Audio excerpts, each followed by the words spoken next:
I was hauling a refrigerated trailer through rural Idaho, somewhere between Arco and Salmon, deep into the night.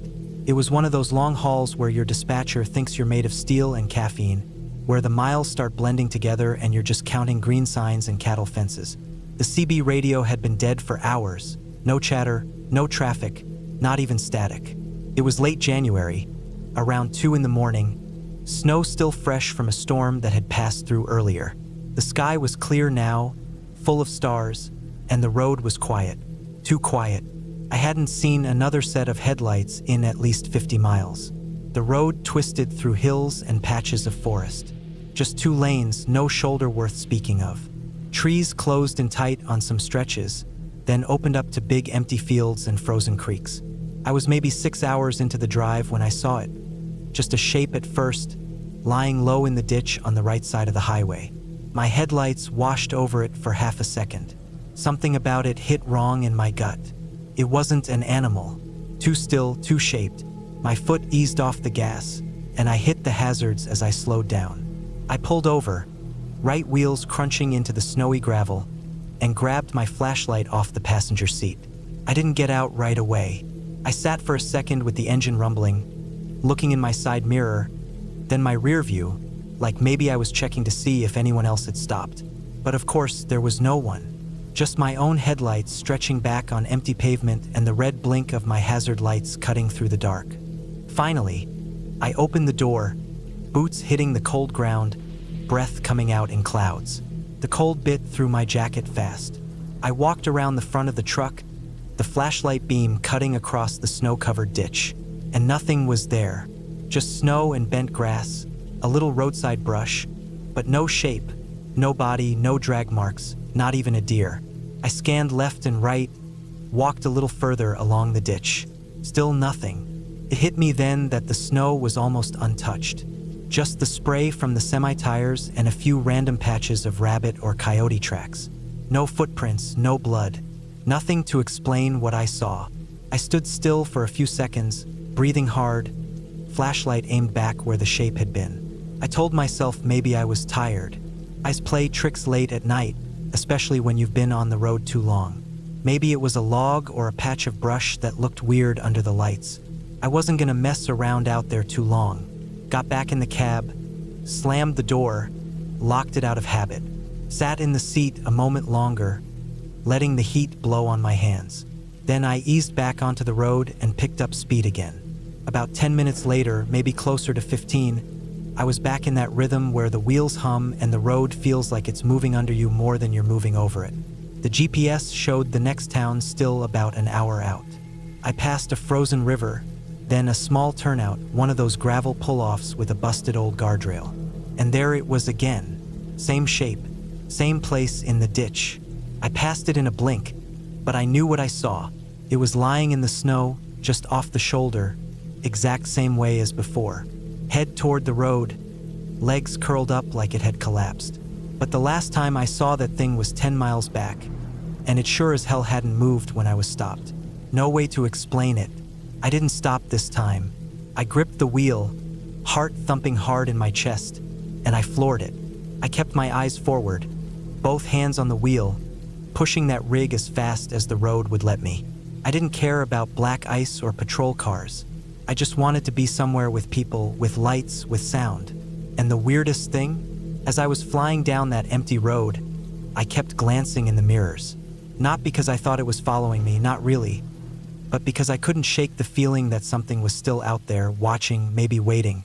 Every time I'd pass a patch of woods or one of those lonely old barns, I'd tense up, expecting to see something step out.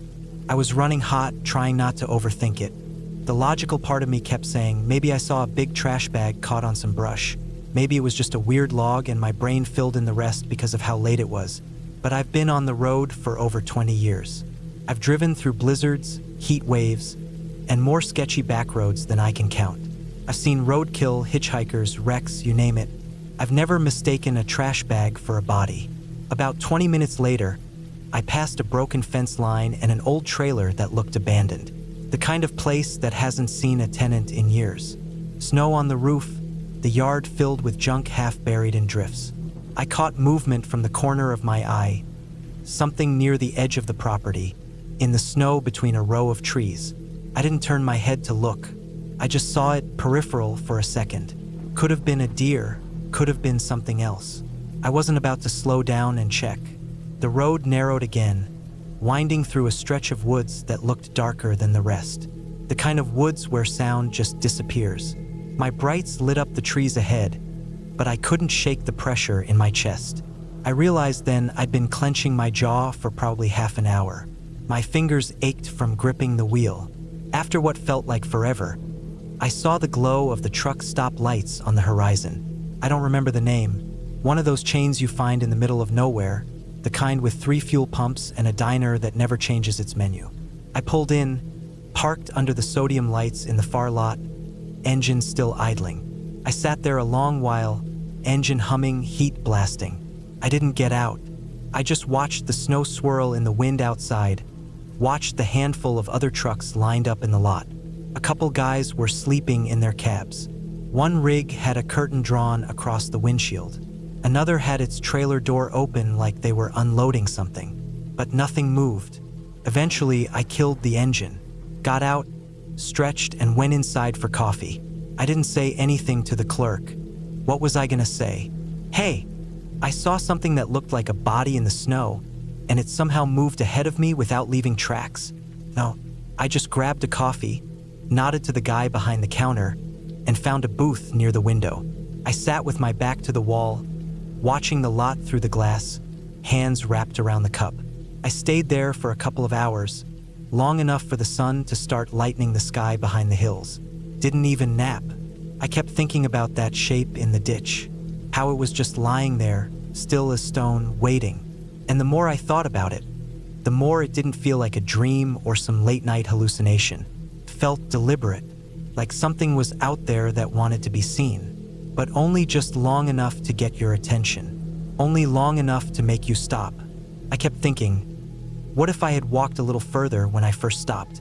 What if I'd followed the ditch into the dark, past the reach of the headlights? That thought sat in my gut like a rock, because whatever it was, it didn't want help. It wasn't flagging down traffic or crawling out of the woods for rescue. It just was, waiting, watching, moving ahead somehow. And that was the worst part. Knew I was there. I've driven that stretch of road again since then. Not often, but enough. And I've never seen that shape again. Not once. But I'll tell you, I don't drive that stretch at night anymore. Not alone. I time my runs to hit that part during daylight. If I have to stop, I wait until the next town, no matter how tired I get. Because I don't know what I saw that night, but I trust my eyes. I trust my gut. And I know what it felt like to step out of the cab and look into that ditch and realize something was missing. Something that had been there, but wasn't anymore. Something that didn't leave a single trace. That's the kind of thing that stays with you. You can't shake it off. You don't talk about it at truck stops or mention it over coffee with other drivers. You just change your route. You keep the doors locked, and you never, ever stop on that road after dark.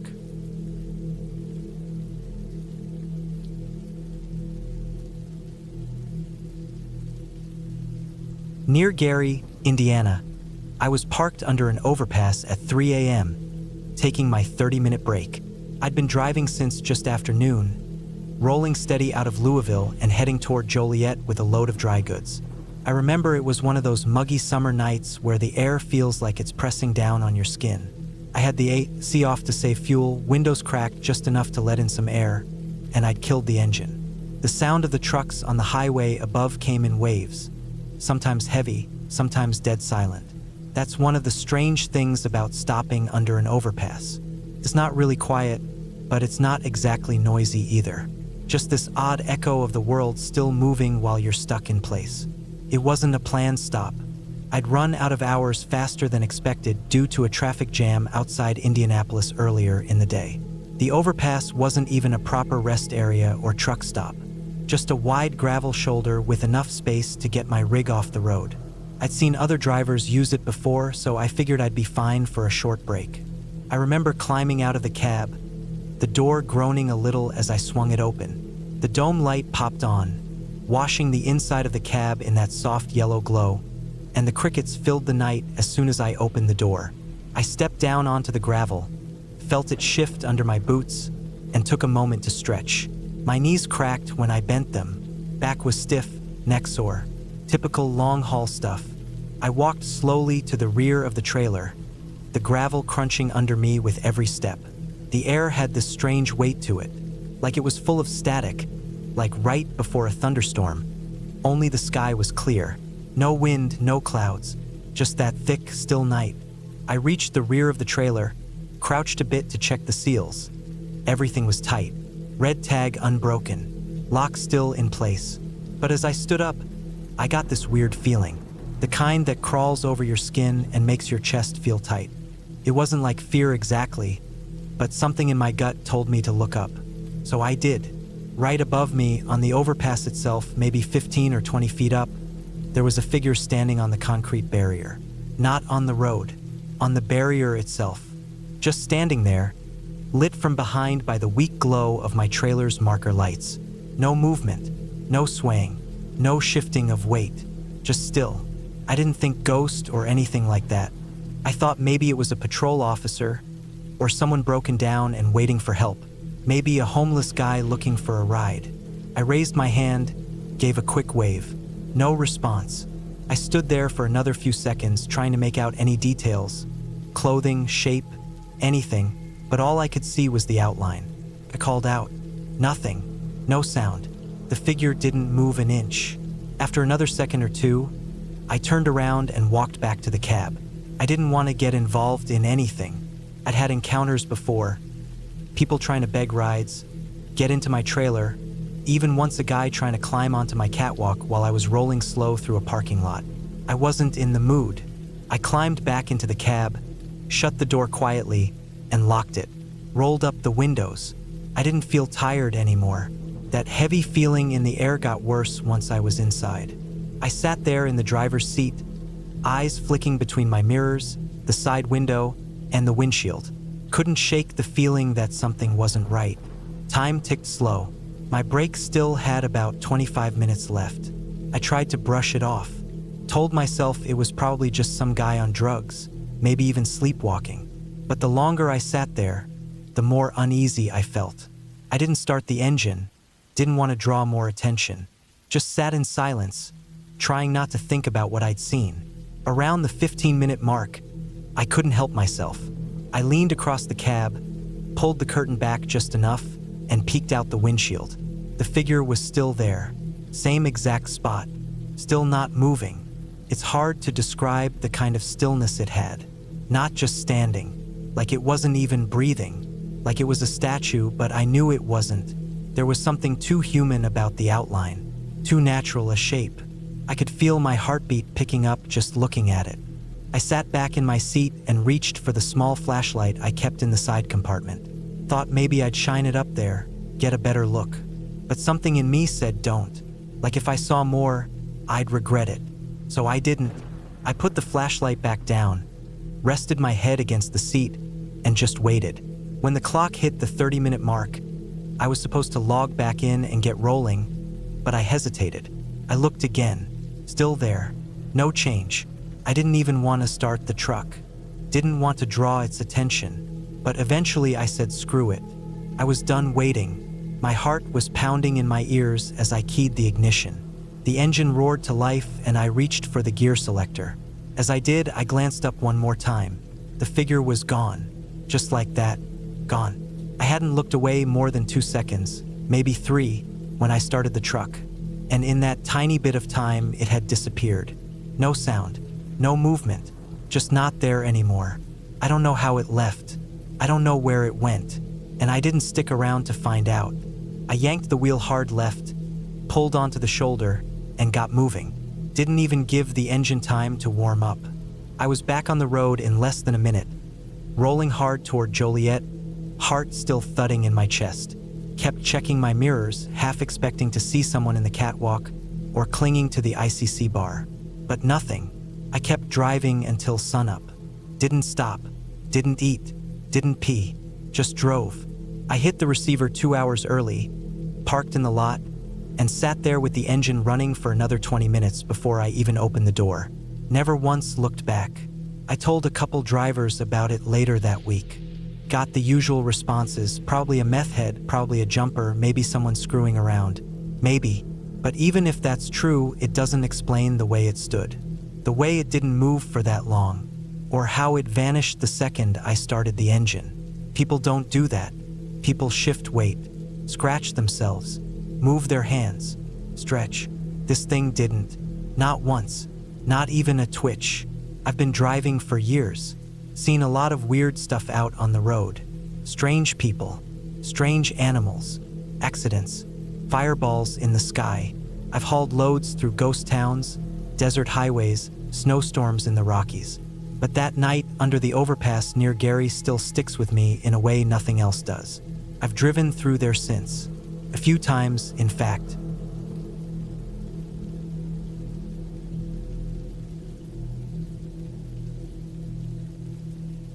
I was driving south of Amarillo, Texas, late at night around 1 a.m.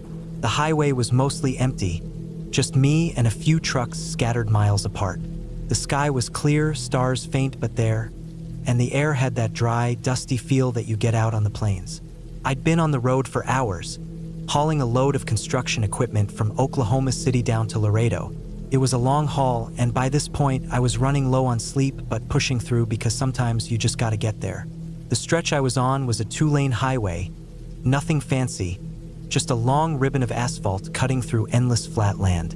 No streetlights, no towns for miles, only the soft glow of my headlights cutting through the dark. I was doing about 60 miles per hour, cruising steady, enjoying the quiet hum of the engine and the occasional crunch of gravel under my tires. That's when I noticed it, a beat-up old pickup truck behind me. It looked like something that had been through hell and back. Rust patches all over, dents in the doors, faded paint. The kind of truck you'd expect to see parked out in some dusty farmyard, not tearing down the highway at this hour. At first, it stayed a good distance back, just sitting there behind me like a shadow. Then it started moving closer. I glanced in the side mirror, saw its headlights flicker slightly. The truck began weaving a little, like the driver was trying to figure out how to pass me but kept backing off. It didn't speed up enough to pull ahead, just bobbing left and right, trying to find an opening. I wasn't in a hurry, so I tapped my brakes a couple of times, flashing my brake lights to let the truck know it could pass if it wanted to. Usually, that's all it takes. But this truck didn't budge. It stayed right behind me, lights dimmed low, just hanging there like it was waiting for something. I kept my eyes on the road, but a pit formed in my stomach. Something about the way that truck stayed so close, but didn't pass, was unsettling. My mind started running through all the worst possibilities. Maybe the driver was drunk, maybe it was a cop or a roadblock, or maybe someone just messing with me. I told myself to stay calm, to not let my imagination run wild. I was just tired, after all. Then, without warning, the truck flashed its high beams directly at me. It was sudden and bright, so intense it made me flinch and squint. I slammed on the brakes lightly, heart jumping. Usually, flashing brights means someone's trying to warn you of danger or wants to pass. But this felt different, like a challenge or a threat. The truck followed me closely now, its headlights flicking between dim and bright, almost like it was playing a game. I wasn't about to find out what kind of game. My next exit was a rest area about a mile ahead. I decided to take it. Figured I'd pull in, see if the truck would pass, or maybe just disappear. I flipped on my turn signal and eased the rig off the highway. As I pulled into the rest area, the bright yellow lights overhead illuminated rows of empty parking spots and the concrete picnic tables that looked deserted in the cold night. The quiet hum of the highway was muffled here, but the feeling of unease stayed thick in the air. I saw the pickup truck pull in behind me, slow and deliberate.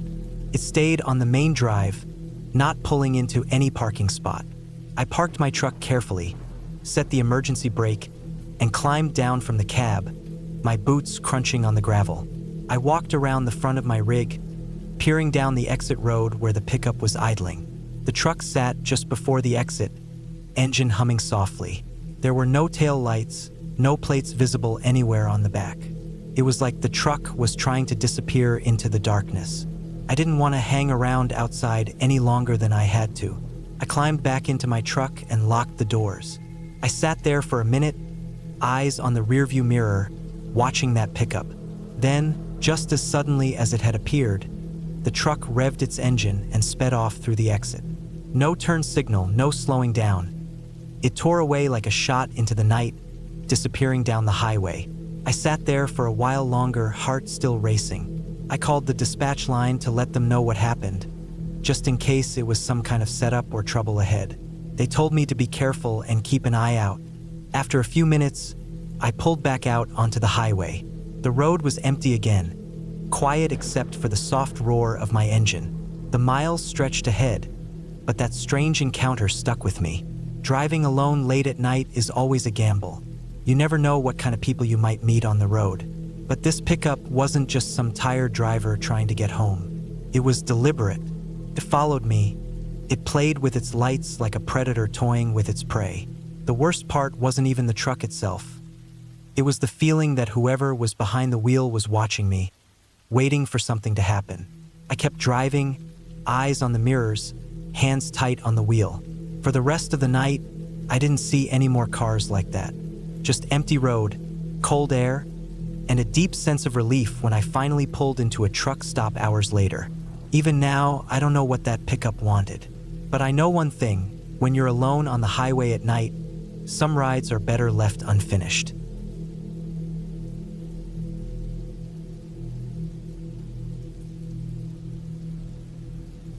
Hauling frozen goods through Tennessee was a routine I'd gotten used to over the years. But that night, well, it was different. I was on a late run, somewhere in the middle of nowhere, just me and my rig rolling down endless highways surrounded by dark trees and empty fields. The road was mostly empty, not a single other vehicle in sight for miles, just the sound of my truck's engine humming and the cold wind brushing against the cab. The chill from the refrigerated trailer seeped through the walls, making the air inside crisp and biting. The digital temperature gauge showed a steady 20 below zero, just as it should be to keep the frozen goods intact. I had a load of frozen vegetables and meat packed tight for the supermarket chain in Knoxville, Tennessee. The cargo was stacked in neat rows, all secured with metal bars and straps that I checked carefully before starting the trip. I had made this same run more times than I could count, mostly during the night to avoid traffic and get the delivery done early the next day. The route was long, winding through back roads, patches of forest, and stretches where there wasn't even a gas station for 50 miles. I liked these runs because they gave me space to think. Just me and the road, no distractions. But that night, the usual calm didn't last long. About halfway through the route, somewhere past a small town with only a handful of streetlights, I started hearing noises coming from the trailer. At first, I thought it was just the usual sounds. Frozen goods sometimes shift slightly when you brake or hit a bump, especially with heavy loads like this. But these weren't little noises. It was more like heavy thuds, uneven, like something banging against the walls. It wasn't rhythmic, it was random and loud enough to make me glance in the rearview mirror a few times, trying to pinpoint where the sound was coming from. I slowed down and tried to figure it out. Maybe a strap had loosened or a metal bar had shifted during the ride. The road wasn't perfectly smooth, and with all the heavy loads packed tight, sometimes the slightest movement could make some noise. I took the next exit and pulled over to the shoulder, parking the truck under a single flickering streetlight. The place was completely deserted. No buildings, no people, just a cracked asphalt lot surrounded by thick woods on both sides. The cold air hit me as I stepped out, and I noticed my breath fogging up in front of me. The night was still, not a single breeze. I climbed up the trailer door latch and pulled it open carefully. The metal door creaked loudly in the quiet night. I flipped on the interior light and stepped inside, my boots echoing slightly on the smooth floor. The freezer walls hummed steadily, and the smell of frozen meat and veggies filled the air, cold and sharp. I looked around carefully.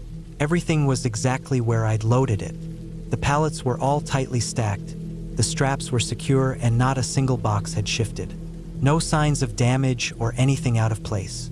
I ran my hands over the straps, tugged at them again, and then gave the pallets a slight shake. Nothing moved. It was as if the banging I heard wasn't caused by the load at all. I closed the trailer door, locked it up, and got back into the cab. The night was still quiet, but the banging had stopped for the moment. I shrugged it off, thinking maybe it was some weird noise caused by the trailer's refrigeration system cycling on and off, or perhaps something outside the trailer hitting the metal walls. Maybe a branch scraping in the wind or an animal bumping into it. I pulled back onto the highway and started driving again, keeping my eyes on the road and my hands steady on the wheel. For the next 10 minutes, the drive was calm, and I thought maybe I was just imagining things because I was tired and alone on a dark highway. But then the banging started again, louder this time. It was definitely coming from inside the trailer. The sound was irregular and sharp, like heavy metal cans being thrown against the walls. The trailer shook slightly with each thud, and I felt the vibrations through the cab floor. I glanced at the temperature gauge. The refrigeration unit was still running smoothly, no warning lights or errors. I checked my mirrors for any sign of traffic or something on the road, but there was nothing behind me except darkness. I wanted to pull over again, but this time I hesitated. It was late, the temperature was dropping, and the spot I pulled over before wasn't exactly inviting. I figured I'd just keep moving, and when I got to the distribution dock the next morning, I could open the trailer and inspect everything again. The banging stopped just as suddenly as it started. The rest of the drive was quiet. No more noises, no rattling or thudding. It was eerie how it just stopped. I kept my eyes peeled as I drove through the long stretches of road, surrounded by dark trees and empty fields. The headlights of my truck cut through the darkness, but I couldn't shake the feeling that something was off. The silence inside the trailer was too deep now, almost unnatural.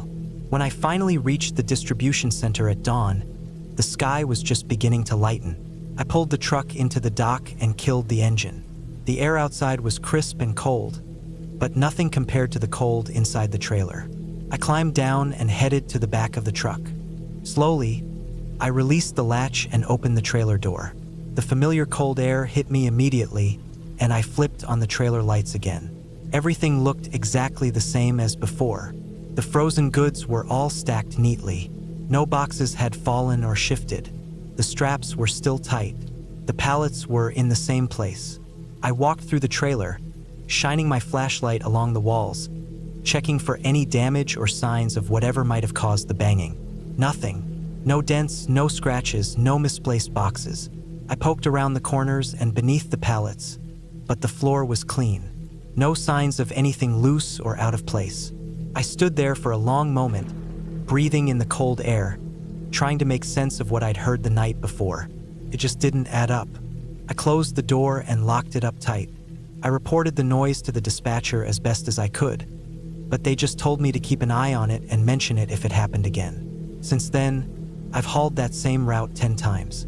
Every run, I checked the load carefully, both before leaving and after arriving. And every time, the trailer is quiet, solid, and the cargo secure. No banging, no noises, nothing. I never found an explanation for that night's noise. The trailer was locked and sealed the whole time. No one else was with me on the road, and the route is so remote there's rarely anyone else around after dark. The refrigeration unit was working perfectly, no leaks or malfunctions. The load was tight and well secured. The only thing I can think of is maybe something outside the trailer, like a branch hitting the side as I drove down a narrow stretch with overhanging trees. But that doesn't explain why the noise seemed to come from inside the trailer, or why it stopped completely when I pulled over and checked everything. That run stuck with me because it was the only time something like that ever happened. No explanation, just a loud, heavy banging coming from inside the trailer in the middle of nowhere, disappearing as suddenly as it came. After that night, I double and triple checked every load, made sure every strap was tight, and every pallet secure before pulling out. I got a little more cautious, but nothing else ever happened. Still, sometimes when I'm driving alone on dark roads late at night, I can't help but glance in the rearview mirror and listen closely, half expecting to hear those thuds again. But the trailer stays silent, the load stays steady, and the road goes on. Just another run, just another night, just another mystery I've yet to solve.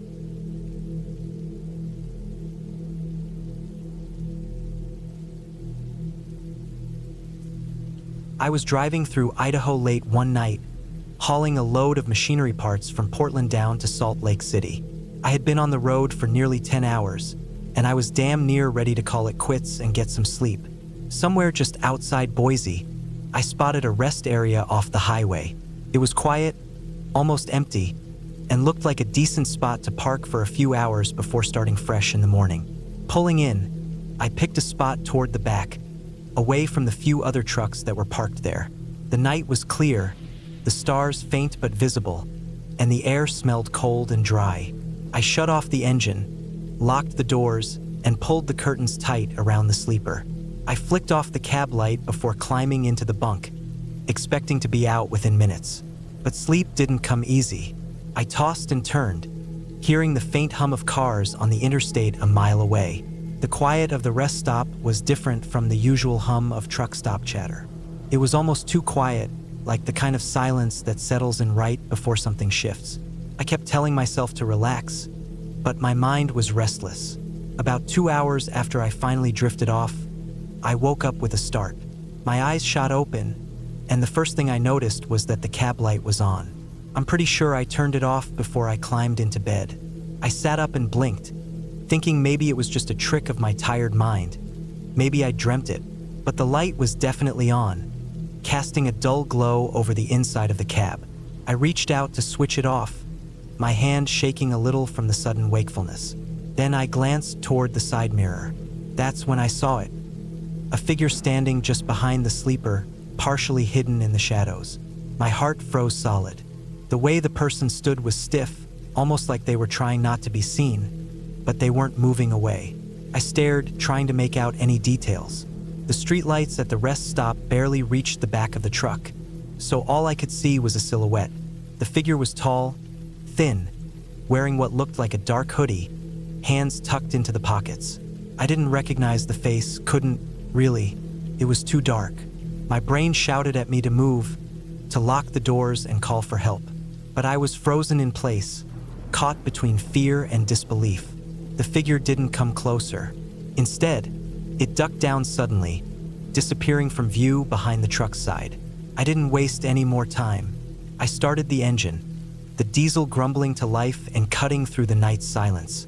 I rolled out slowly, keeping my eyes glued to the side mirror. The figure didn't reappear, but the feeling of being watched stayed heavy in my chest. I didn't stop to look behind the truck. Not until I pulled into a way station at dawn did I finally muster the courage to check the back. The empty lot was bathed in the orange light of the rising sun. I walked around the truck slowly, scanning every shadow. Nothing. No sign of anyone, no footprints, no dropped items. Just the truck and the quiet of the early morning. Still, the memory of that figure lingered. I couldn't shake the feeling that I wasn't alone out there, that someone had been watching me while I slept. The rest area was supposed to be a safe place, but that night, it felt anything but. I double-checked my locks and the doors before climbing back into the cab to finish the drive. The rest of the trip was uneventful, but I kept glancing in my mirrors, half expecting to see that shadowy figure again. It never came, but from that night on, I was never quite as comfortable pulling over in quiet rest areas, especially when the night was too still.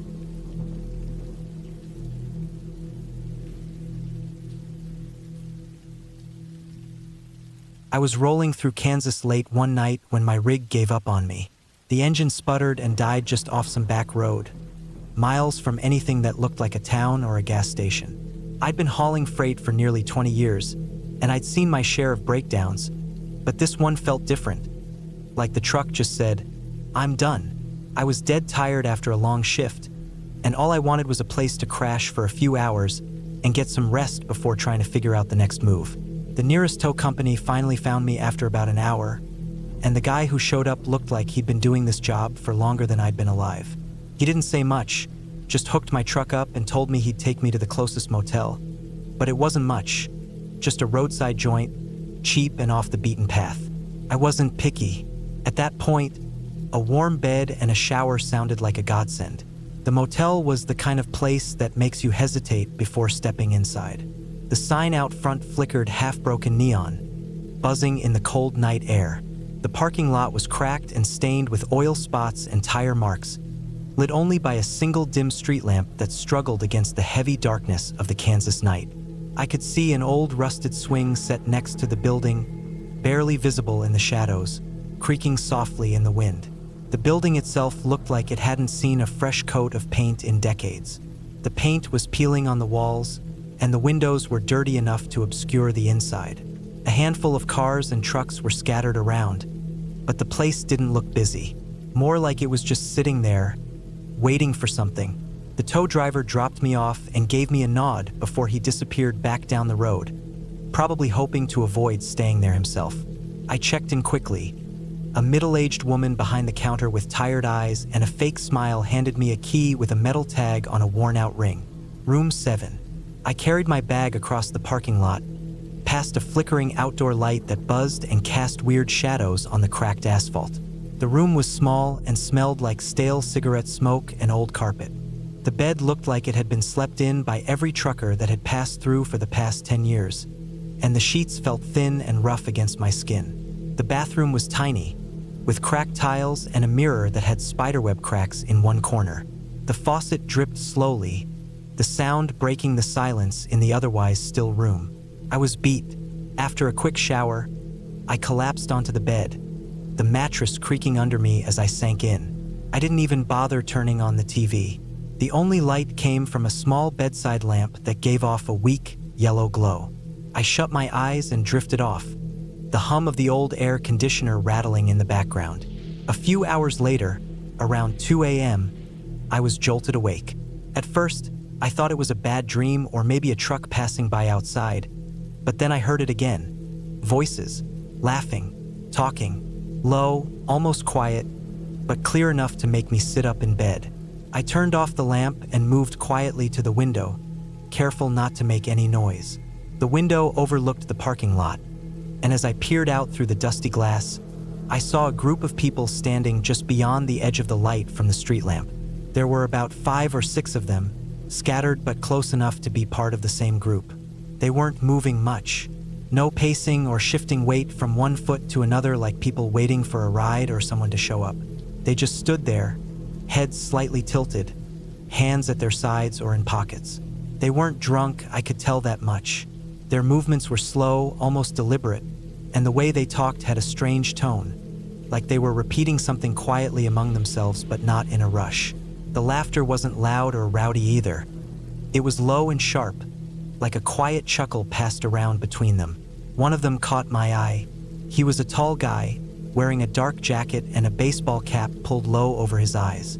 He looked right at me, not a quick glance, but a steady, unblinking stare that felt like it reached through the glass. I ducked back from the window, my heart pounding. I switched off the interior light of my room so no one inside would be visible. I didn't want to give anything away, didn't want to know what these people were doing out there at this time of night. I laid back down but kept my eyes on the window. 15 minutes passed. The voices came and went, sometimes louder, sometimes softer, but the group didn't leave. They just stood there, motionless in that eerie parking lot, like statues waiting for something. The street lamp flickered, casting weird shadows that made their outlines shift and stretch. I wasn't sure what to make of it. My mind raced through possibilities. Maybe they were locals hanging out, maybe waiting on a friend or a ride that never showed. But none of it felt right. The way they stood, the way they looked at me, it was unsettling, like they belonged there, but not like normal people would. After what felt like forever, I risked a glance again. The group was gone, just like that. No cars pulling out, no footsteps heading toward the road, no shuffling away. They vanished all at once. I scanned the whole parking lot. Nothing. No sign of them anywhere. I sat there, staring at the window, trying to figure out how a group of 6 people standing still could disappear so completely without a sound. The motel was dead silent except for the old air conditioner's hum and my own breathing. The next morning, I asked the woman at the front desk about it. I mentioned the people outside, and she gave me a long look, like I'd said something strange. "Oh, those guys? They're usually here," she said slowly. "Come around late at night sometimes. Don't bother nobody. Just hang around." That was it. No explanation, no questions. She just shrugged and handed me my receipt. The vibe there didn't feel right. I decided not to push it. I left as soon as I could that day. The truck fixed, but my nerves shot. Whatever that was, it was real enough to shake me up. The kind of thing you don't talk about much because no one wants to hear about some creepy group just standing silently at 2 a.m. in a tiny Kansas motel parking lot. I still don't know what they wanted or why they were there, but I'm glad I didn't get involved or stay any longer. Some nights out on the road are quiet, some are loud, but that night was different. It was like the kind of silence you hear right before something changes, something you don't want to understand.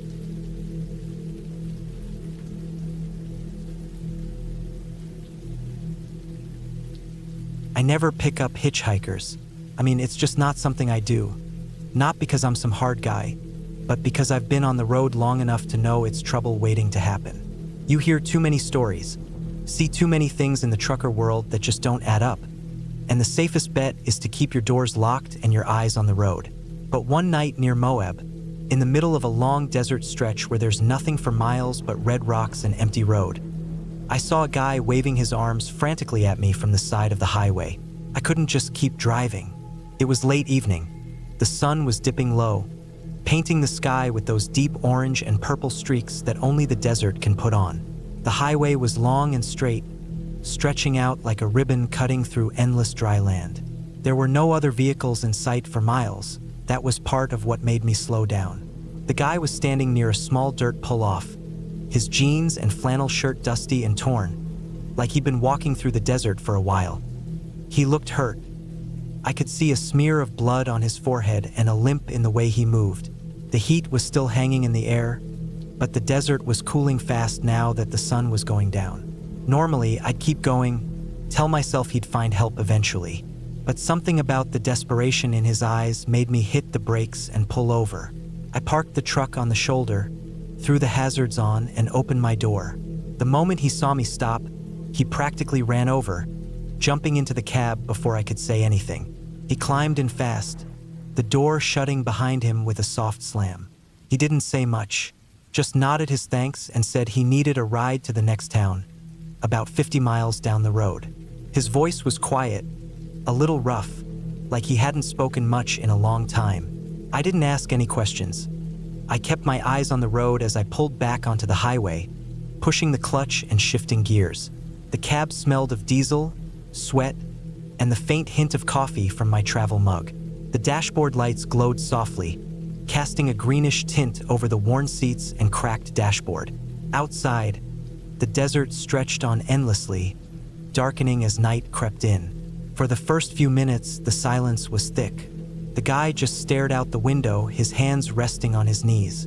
I could feel his eyes on me in the rearview mirror, but when I glanced back, he'd quickly look away. I kept my foot steady on the gas, the big rig humming low beneath me, tires rolling over the asphalt with a steady rhythm. The radio played some static and a low country tune that I barely heard over the engine noise. Then, out of nowhere, I caught him looking at me again. Not just a quick glance, but a fixed stare, like he was trying to read me, figure out something. His pupils were big, really big, like they'd swallowed his irises whole. I blinked and looked back on the road, trying to shake the unease creeping up my spine. There was something off about him, something I couldn't put my finger on, but I knew enough to listen to that gut feeling. I kept driving, not saying a word. The desert was quiet except for the truck's hum, the occasional far-off coyote howling. The sky had darkened completely now, stars starting to peek through the night sky. The town was still miles away, but I could see the glow of its streetlights flickering on the horizon. I figured I'd get him there, drop him off, and be done with it. As I slowed down near the first gas station on the edge of town, I reached over and opened the door. "You gotta get out here," I said flatly. He didn't argue, didn't even look surprised, just smiled. A slow, easy smile that didn't reach his eyes. It was the kind of smile that feels like a warning. "See you again soon," he said quietly. And then he stepped out into the night, disappearing into the small crowd of trucks and cars around the gas pumps. I sat there for a long moment watching, but he didn't look back, just melted into the shadows. I started the engine again and pulled away. The highway out of town was quiet, and the truck rolled steadily back onto the open road. I kept looking in the mirrors, half expecting to see him running after me, but he was gone. That night, as I drove on, I kept thinking about that guy. The way he stared at me, the way his eyes looked so strange, and that smile. I couldn't shake the feeling that something about him wasn't right. I didn't know what exactly, but the kind of people you pick up out there, especially in the desert, tend to leave you with more questions than answers.